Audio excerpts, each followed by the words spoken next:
Amici grigliocentrici, benvenuti a questa puntata di Aperitivo in griglia.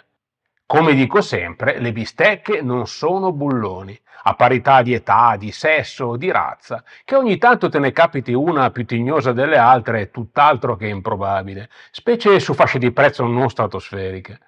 Ma ci sono almeno tre modi per rendere anche un copertone di camion morbido come il burro. Io sono Marco Agostini e te ne parlo durante l'aperitivo di oggi.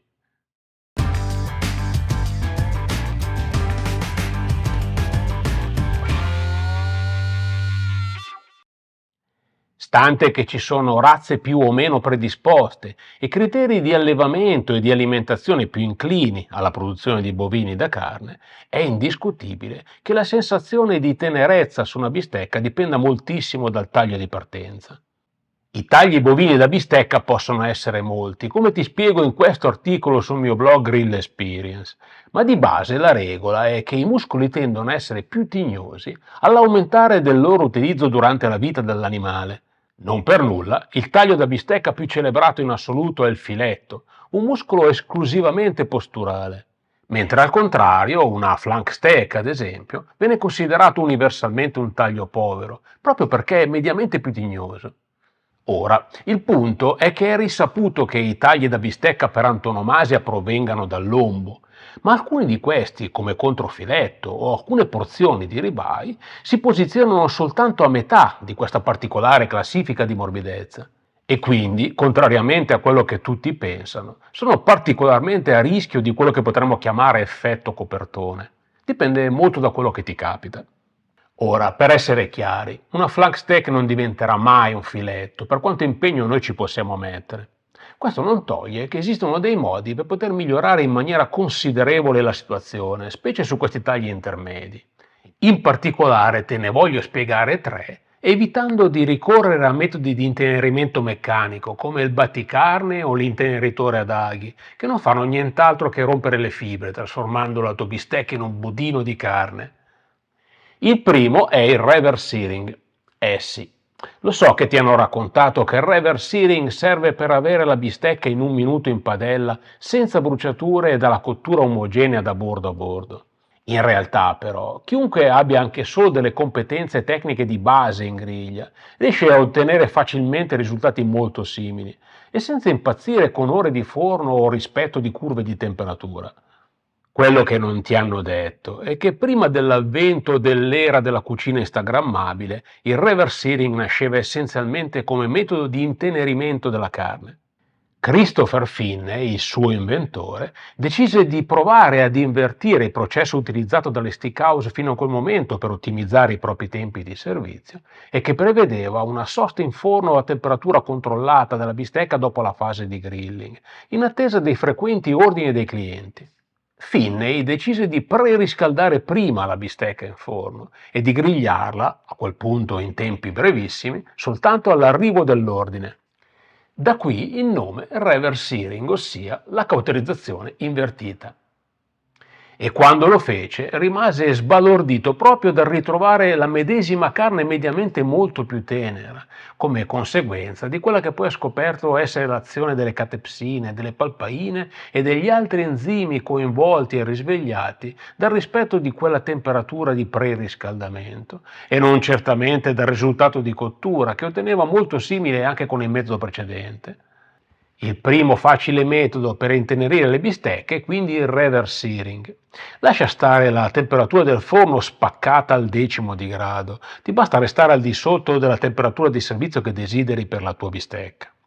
A diverse temperature però corrisponde una diversa combinazione di efficacia dei vari enzimi coinvolti nel processo, come ti spiego in questo articolo del mio blog Grill Experience. Scegli pure liberamente e senza mal di testa quella con cui ti trovi meglio o quella che ti risulta più comoda per la fase di grilling finale.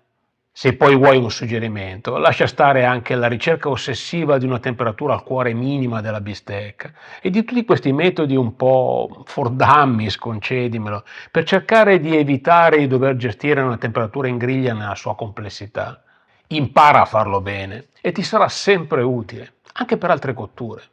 Ma tornando a noi, se lo scopo è soltanto quello dell'intenerimento, è sufficiente una sosta nella fase enzimatica superiore all'ora, dove naturalmente maggiore sarà il tempo e maggiore sarà l'efficacia, ma senza assilli.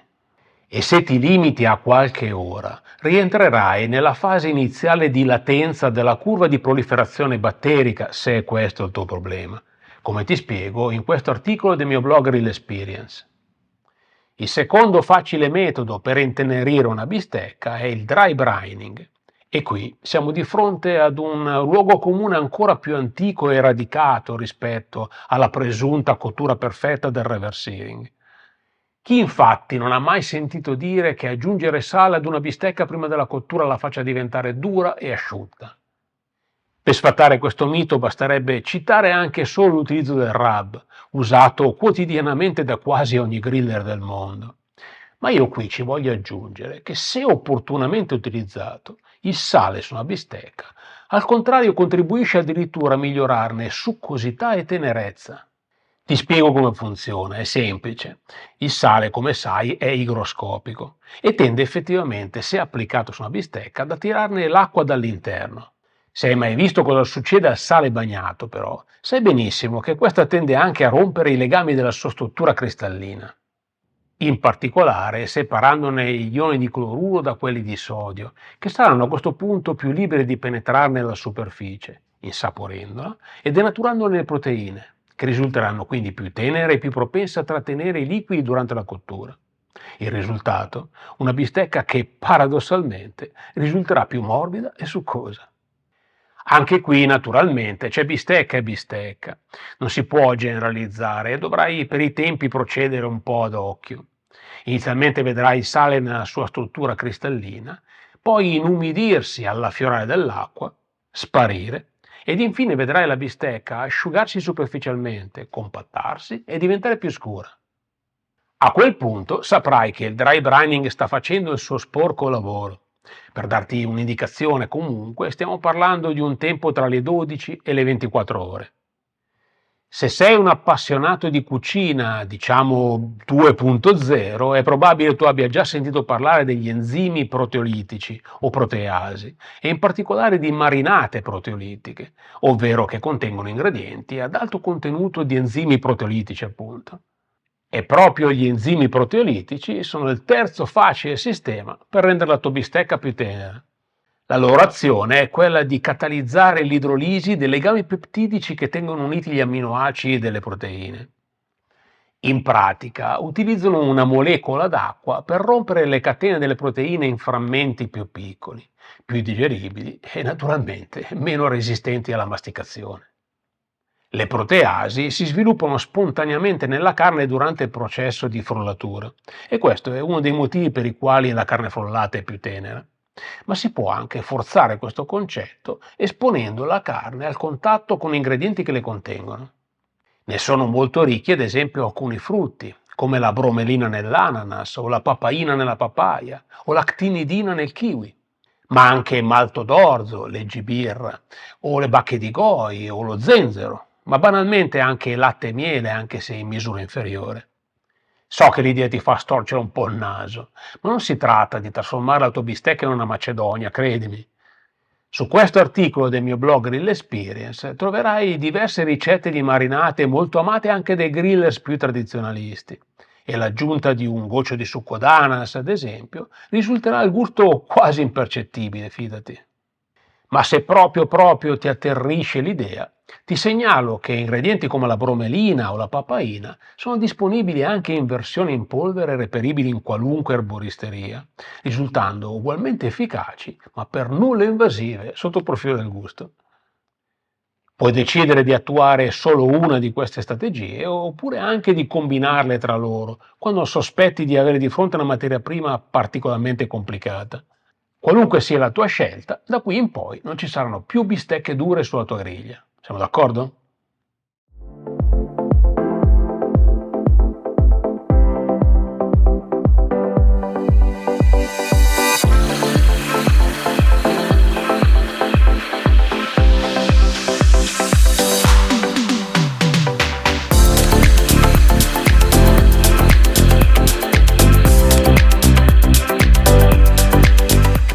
Prima di fare un bel brindisi insieme però iscriviti al canale e clicca subito su campanella per essere avvisato immediatamente al prossimo aperitivo.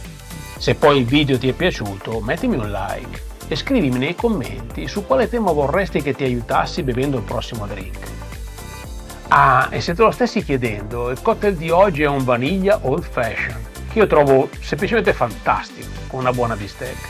Ti lascio la ricetta in descrizione. Cari grigliocentrici, vi aspetto quindi al prossimo aperitivo. Quindi buona bistecca, tenera, buon divertimento e come sempre naturalmente buon barbecue. Cheers!